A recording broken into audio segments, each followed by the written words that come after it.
이번 이야기는 남편이 2명이다 고발당한 공작 부인에 관한 것입니다.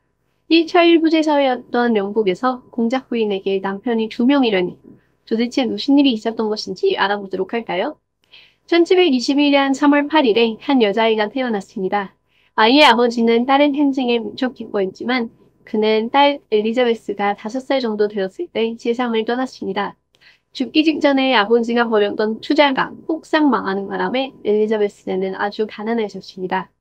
아버지를 떠나보낸 엘리자베스는 눈물을 훔치는 어머니와 3살 위의 오빠와 함께 여러 친척들에게서 도움을 받아가며 살게 되었죠. 요즘 세상이라면 어머니가 직장을 구했겠지만 시대가 시대인지라 나름 동네에서 이름 있는 집안이었던 엘리자베스는 아무리 굶어 죽을 것 같아도 그간 쌓아온 명성과 품격이 있었으니 부인이 나가서 일하는 건 품위에 걸맞지 않는 일이었습니다. 대신 집을 하나 구해 그곳의 여성 하숙생들을 받아들이며 나름 겉보기엔 멀쩡하게 살아갔죠. 자연을 좋아하고 낚시를 즐기던 엘리자베스는 점차 아주 아름다운 숙녀로 자라났습니다. 18세기의 기록에 따르면 엘리자베스가 너무 예뻐서 그 지역 모든 남자의 가슴이 찢어졌다고 해요. 심지어 10대 때는 천연두를 알았는데 놀랍게도 흉터 하나 남기지 않고 아름다운 미모를 유지했다고 합니다. 그런 사이 사망한 남편의 친구이자 얼마 전 딸을 잃고 상심하던 윌리엄 풀티니 제1대 베스 백작은 친구의 딸이 아주 잘 성장하여 훌륭한 숙녀가 되었음을 알게 되었죠. 매력적이고 재치 있는 엘리자베스를 보고 죽은 딸이 그리웠던 그는 딸에게 못해준 것을 대신해주듯 엘리자베스에게 땅도 선물로 주고 자신의 영향력을 활용해 엘리자베스를 왕세자비의 말동무로 밀어 넣어 주었습니다. 귀족 가문의 여자가 할 수 있는 정말 좋은 일자리였죠. 하지만 너무나 많은 걸 베풀어 주기도 했고 교육을 시켜준다는 이유로 단둘이 방 안에 얽매 있을 때가 많았었기 때문에 단지 죽은 친구의 딸을 아낀 게 아니라 두 사람이 연인 사이였다는 소문도 돌았습니다. 풀티니 백작이 인정이 많은 남자였는지 아니면 친구의 딸을 넘본 파렴치한이었는지는 모르지만 어쨌든 왕세자비의 곁에서 일하게 된 건 좋은 신랑감을 잡고 인맥을 만들 수 있는 아주 좋은 기회였죠. 이제 왕족의 말동무가 되었으니 엘리자베스는 매년 200파운드의 연봉을 받게 되었습니다. 물론 그중 대부분을 다시 치장하고 왕실 가족의 기준에 맞게 라이프 스타일을 유지하기 위해 사용해야 했지만 그래도 집안에 조금이나마 도움이 되었죠.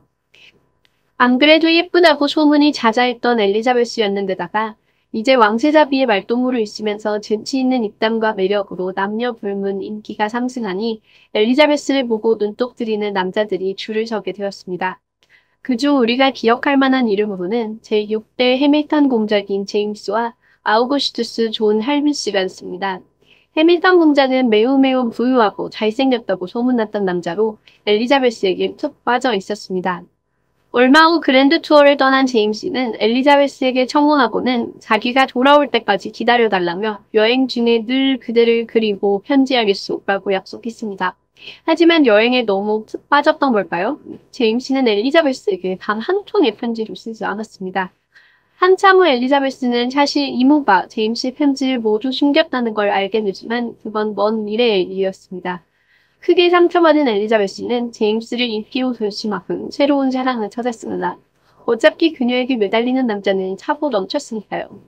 1744년 여름 엘리자베스는 아우구스투스 존 할비를 마산경비에서 만나 사랑을 피워 나갔습니다. 연인에게는 둘이서만 만나 대화를 하며 서로를 알아가는 시간을 지켜보는 것이 중요하지만 엘리자베스와 아우구스투스는 성큰 과거의 사랑 앞에 정신을 못 차리고 빠져들었습니다. 그리고 눈이 맞은 지 얼마 되지 않아 결혼하고 싶다고 노래를 부르기 시작했죠. 그런 엘리자베스에게 주변에선 아우구스투스가 해본 일, 군 생활을 하는 2년간 더 기다리며 장거리 연애를 좀 하고 시간을 좀 가져보고 그런 뒤에 결정해도 늦지 않다고 조언했지만 사랑에 빠진 젊은 청춘의 귀에 그런 얘기는 귀등으로 안 들리는 거죠. 다만 엘리자베스의 직업은 반드시 미혼이어야만 했고 아우구스투스의 연봉은 50파운드밖에 되지 않았는데 이는 미혼남에겐 충분할지 몰라도 새로운 가정을 꾸리기엔 빠듯했습니다. 두 사람 모두에게 결혼은 아직 성급한 길이었으나 이 역시도 사랑에 빠진 이들의 머릿속엔 전혀 들어오지 않았습니다. 그래도 주변에서 말리는 말을 하도 들은 엘리자베스는 결혼을 망설이기 시작했습니다. 하지만 아우구스투스는 엘리자베스가 마음이 바뀌기 전에 당장 일을 진행하고 싶어 했죠. 결국 엘리자베스와 아우구스투스는 1744년 8월 4일에 비밀리에 결혼식을 올리게 됩니다. 엘리자베스가 계속해서 분해서 돈을 벌 수 있도록 결혼은 뽕뽕 방송제로 밤에 진행되었습니다. 아주 컴컴한 밤에 촛불 한 개만 켜불, 그것도 모자로 빛을 가린 채로 진행된 결혼은 신속하게 끝났고 엘리자베스의 친척인 귀부인이 말리는데도 불구하고 부부는 첫날 밤을 치렀습니다. 말린 이유로는 당시에 결혼식을 올렸다고 해도 첫날 밤만 안 치르면 훗날 혼인 무효를 요구할 수 있었기 때문이에요. 결혼을 취소할 수 있는 마지막 찬스라고 할 수 있죠. 원하던 것을 이룬 아우구스투스는 결혼이 끝난 지 얼마 되지 않아 돈 벌러 군대로 바다로 떠나게 됩니다. 사랑에 눈이 멀어 한 결혼치고 이 결혼 생활은 시작부터 영 조짐이 좋지 않았습니다. 두 사람은 결혼한 지 며칠 만에 아주 맹렬히 싸웠고 비밀 결혼이다 보니 떨어져 지내느라 제대로 화해하거나 정붙일 시간도 많지 않았죠. 그렇게 서로 나쁜 감정만이 쌓인 채로 2년의 세월이 흘러가고 남편이 군 생활을 하는 동안 엘리자베스는 직장에서 일을 하며 지냈습니다. 결혼을 하기는 했지만 결혼을 했다는 걸 아무도 모르는 상황이니 더더욱 당차고 거리낄 것 없이 노는 예쁘고 재치있고 매력적인 엘리자베스의 인기는 말이 될 수 없이 솟았고 엘리자베스에게 고혼하는 남자들은 계속해서 늘어났죠. 비록 엘리자베스는 그 모든 남자들에게 거절할 수밖에 없었지만 원체 사교적이고 궁정생활에 아주 잘 맞는 엘리자베스이다 보니 거절은 거절인데 상대방은 더 애간장입하는 그런 거절을 해서 결과적으로 티도 못 내는 남편만 바다 건너 들려오는 소문에 속이 타들어가고 있었습니다. 그렇잖아도 결혼 직전에 결혼을 망설였었던 엘리자베스는 남편이 없는 2년 사이에 다른 남자들에게로 눈을 돌렸습니다. 얼마 후 돌아온 남편이 엘리자베스에게 그간 그녀의 행동에 대해 화를 냈지만 엘리자베스는 남편이면 남편답게 의무를 다하라고 맞불을 받고 아우구스투스는 당시 사회의 규범대로 부인의 생활을 유지시켜주기 위해 엘리자베스가 벌려놓은 빚을 모두 갚아주었습니다. 그러기 위해 본인은 주변을 빚을 졌죠. 이 시절 아우구스투스가 쓴 편지를 보면 그는 런던으로 돌아온 동안 매일 엘리자베스와 함께했으며 런던이 지겹고 빨리 바다로 떠나고 싶다고 썼습니다. 이건 엘리자베스가 싫어서라기보다는 결혼을 했는데도 불구하고 제대로 밝힐 수도 없고 사실상 파산 상태로 런던에서 머무는 게 스트레스였기 때문인 듯합니다. 왕세자비의 말동무였던 아내와 백작 집안의 아들인 부부로서 런던에서 살기 위해서 아우구스투스는 수준 높은 동네에 좋은 집, 말, 마차, 하인들의 그 모두를 지탱할 재산이 필요했습니다. 그리고 그 돈을 벌기 위해선 계속해서 바다로 나가야만 했죠. 이렇게 엘리자베스와 아우구스투스는 그가 런던에 있는 동안 부부답게 자주 만났지만 그럼에도 불구하고 엘리자베스에게는 여전히 다른 남자들이 있다고 아우구스투스는 편지에 표명했습니다. 아우구스투스는 몰랐지만 엘리자베스를 따라다니는 남자 중에는 아까 이야기했던 해밀턴 공작뿐만 아니라 해밀턴보다 돈도 권력도 더 많은 제3대 앵캐스터 공작도 있었습니다. 훗날 엘리자베스는 이때를 기억하며 당시 나에겐 하나가 아니라 2개의 공작부인 자리가 있었지만 그중 하나도 선택하지 않은 걸 후회하지는 않는다고 말하기는 했습니다. 그래도 2명이나 되는 부유하고 잘생긴 무려 공작이 청혼하는데도 이유를 말하지도 못하고 거절할 수밖에 없었을 때 엘리자베스는 진심으로 할비와의 결혼을 후회하기 시작했겠죠. 그렇게 사이가 안 좋았음에도 불구하고 아우구스투스가 다시 바다로 떠날 때 엘리자베스는 임신한 상태였습니다. 이 임신을 가지고 이런저런 이야기가 많은데요. 비밀 결혼이었으니까 계획 임신일 리는 없고요. 질투와 분노에 가득 찼던 아우구스투스가 엘리자베스의 친정에서 방에 엘리자베스를 가둬놓고 강간한 거라는 설이 있습니다. 이에 관한 증거로는 엘리자베스가 이 시기에 아우구스투스가 복수의 밀회를 벌였다라고 한 적이 있기 때문이죠. 결혼하지 않은 아가씨로서 국내에 있는 것이었기 때문에 큰일이라고 생각한 엘리자베스는 만삭이 가까워지자 왕세자비에게 모든 걸 이야기했습니다. 위험한 결정이었지만 엘리자베스는 왕세자비가 가장 아끼는 말동무였기 때문에 왕세자비는 비밀을 지켜주기로 했던 모양입니다. 그 후 엘리자베스는 잠시 다른 지역으로 피신을 가서 아이를 출산하였습니다. 왕세자비는 출산하는 엘리자베스를 위해 자기 의사를 보내주기도 했지만 그렇게 태어난 아기는 얼마 되지 않아 세상을 떠났습니다. 하지만 어디선가 생겨나간 걸까요? 아니면 여자가 갑자기 사교계에서 몇 달을 사라지는 이유는 출산밖에 없기 때문일까요? 엘리자베스가 궁으로 돌아왔을 때 출산 소문은 아주 어마어마하게 커져 있었습니다. 어떤 이들은 엘리자베스가 쌍둥이를 낳았다고도 했죠. 전해지는 이야기에 따르면 엘리자베스는 이에 억울함을 토로하며 제가 글쎄 쌍둥이를 낳았다는 소문도 있지 뭐예요? 라고 했더니 그 말을 들은 체스터필드 백작이 아, 그렇습니까? 저는 그 소문에 반밖에 믿지 않습니다. 라고 답했다고도 해요. 여기서 잠깐 재밌는 이야기를 하자면 아우구스투스의 조카는 제 유튜브를 쭉 보셨다면 알고 계실 엘리자베스 포스터입니다. 그게 누구냐면 바로 조지아나 캐번디시의 절친이자 조지아나의 남편과 바람난 바로 그 엘리자베스죠. 다 얽히고 설켜 있어 재밌죠. 1759년이 되었을 때 아우구스투스의 장래는 점차 빛나는 것처럼 보였습니다. 결혼하지 않은 형 조지가 몸이 안 좋아서 병을 앓고 있었는데 이대로 조지가 죽으면 아우구스투스가 그 뒤를 이어 가난한 군인이 아닌 백작이 될 것 같았거든요. 소문에 따르면 이때 백작 부인이 될 기회를 놓치기 싫었던 엘리자베스가 아우구스투스와의 결혼에 참석했던 몇 안 되는 증인들을 찾아가서 결혼이 치러졌다고 공식적으로 확인하는 문서를 만들어 두었다고 합니다. 하지만 얼마 후 형은 회복했고 엘리자베스는 쓸데없는 짓을 했다고 생각하고는 잊어버렸죠. 아무튼 엘리자베스와 아우구스투스는 부부이긴 하지만 그걸 증명할 만한 증인도 서류도 부족한 상황에서 얼굴 보는 일도 거의 없다 보니 점차 서로의 결혼을 어릴 적의 장난으로 취급하기 시작했고 두 사람은 사실상 헤어졌습니다. 그렇게 엘리자베스는 자신에게 관심을 보이며 다가오는 에블린 피에르포트, 킹스턴 공작과 사랑을 키워나갔습니다. 엘리자베스는 이제 세상이 행복했습니다. 공작은 연인에게 돈 걱정할 필요가 없게 해줬고 엘리자베스와 공작은 서로 아주 사랑하는 사이였으니 엘리자베스는 심적으로도 행복하고 겉으로도 원하는 만큼 돈을 쓰며 수많은 사교계 인사들과 친구가 되었습니다. 공작과 여행도 다니고 운동도 즐겼죠.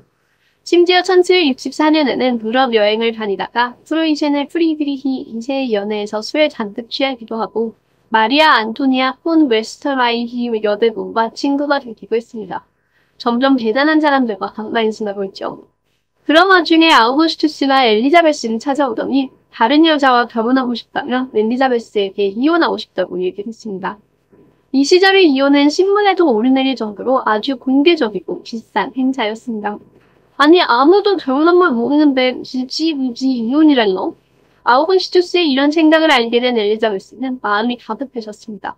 결혼을 그냥 없던 일인 셈 쳐버리면 둘 다 자유로워질 텐데 왜 굳이 이혼을 얘기하여 결혼한지도 몰랐던 사람들에게 자신을 순식간에 결혼도 하고 이혼도 당한 사람으로 만드냐 싶었던 엘리자베스는 아우구스투스에게 협박 아닌 협박을 했습니다.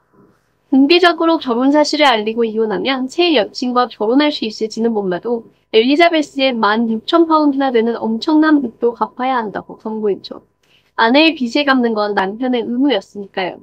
당황한 아우구스투스는 엘리자베스와 머리를 맞대고 이 상황에서 둘 다 벗어날 수 있는 방법을 고민한 이후 아우구스투스는 엘리자베스를 상대로 이혼 소송을, 엘리자베스는 아우구스투스를 상대로 혼인 빈자로 인한 명예훼손 소송을 냈습니다.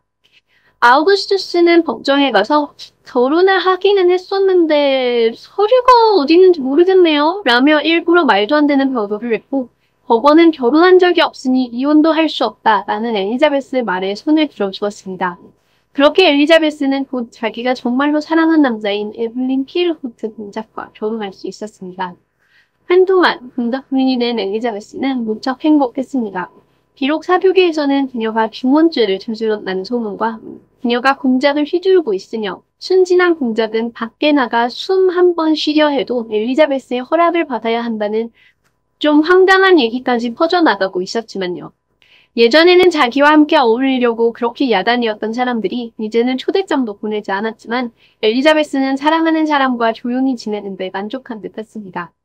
그러나 문제는 엘리자베스의 하나뿐인 차량인 에블린이 결혼한 지 4년 만에 사망하면서 벌어졌습니다.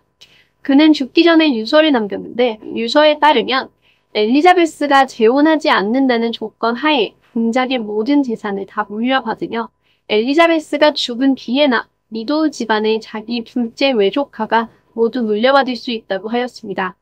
왜 첫째 외조카가 아니냐고요? 첫째 외조카하고는 몇 년 전에 사이가 나빠졌었거든요. 그러다 보니 미도우 집안에서는 난리가 날 만도 하죠. 이들은 엘리자베스가 중혼죄를 저질렀으니 이 결혼은 무효라고 소송을 걸었고 이 이야기는 전국적으로 신문을 통해 아주 상세하게 대중에게 전달되었습니다. 사람들은 엘리자베스가 돈 때문에 공작과 결혼한 것이라고 수둥거렸고 재판에는 수많은 사교계 인사들이 참석해서 주장했습니다. 심지어 만사님 왕비까지도 와서 구경했죠. 원칙대로라면 엘리자베스는 런던탑에 수감되어야 했지만 건강에 좋지 않다는 이유로 집에서 한 발자국도 나오지 않는 정도로 타협을 보았습니다. 재판은 저번과는 달리 여러 증인을 앉혀놓고 진행되었습니다. 할비와 엘리자베스의 결혼식에 참석한 몇 안 되는 사람 중 일부도 증인이었고, 심지어 엘리자베스의 아들을 출산한 시에 있었던 의사도 증인으로 출석했죠. 그러다 보니 엘리자베스가 아무리 아니라고 우겨도 이번에는 엘리자베스가 재판에서 패배했습니다. 결국 그녀는 공작 부인이라는 칭호를 내놓아야 했죠. 하지만 그거 말고는 엘리자베스가 사실 잃은 건 별로 없었습니다. 공식적으로는 공작 부인이라고 쓸 수 없었지만 그러거나 말거나 엘리자베스는 스스로를 계속해서 킹스턴 공작 부인이라고 칭했고, 공작은 엘리자베스에게 자기 재산을 주겠다면지 자기 아내에게 주겠다고 한 것은 아니었기 때문에 재산도 계속해서 엘리자베스의 것이었죠. 미도 집안에서 정말로 원한 것은 엘리자베스와 공작 간의 결혼을 무효로 만드는 것보다는 재산이 중요했기 때문에 그들은 다시 한번 재판을 시작하려고 들었습니다. 하지만 한 번 당하지 두 번 당하겠습니까? 이를 눈치챈 엘리자베스는 서둘러 나라를 떠났습니다. 그리고 그 후로는 늘 여행을 다니며 살게 되었죠. 프랑스에서 러시아에 이르기까지 엘리자베스는 계속해서 여행하며 스스로를 킹스턴 공작 부인이라고 칭했습니다. 그런 반면 이제 백작이 된 아우구스투스는 엘리자베스와의 결혼을 인정받았지만 이제는 이혼을 굳이 하려고 되지 않았습니다. 결국 죽는 날까지 엘리자베스와 아우구스투스는 법적으로 부부 사이였고 브리스톨 백작 부부였죠. 비록 공식 부부로서 함께 산 날은 단 하루도 없지만요. 엘리자베스는 프랑스에서 1788년 8월 26일에 사망했습니다. 엘리자베스가 사망하자마자 그녀의 재산만을 기다리던 공작의 조카는 재산을 챙겨왔고 엘리자베스의 사망 소식은 널리 퍼져나가 죽음 후에도 엘리자베스와 아우구스투스의 결혼 이야기는 스캔들이 되었습니다. 만약 두 사람이 정말로 2년만 더 기다렸다가 결정했다면 삶의 방향이 조금은 달라졌으려나요? 이혼이 정말로 쉽지 않았던 시절, 섣부른 선택이 굳은 스캔들이었습니다. 좋아요와 구독 꼭 눌러주시면 또 흥미로운 영상으로 돌아오는데 큰 도움이 됩니다. 끝까지 시청해주셔서 감사합니다.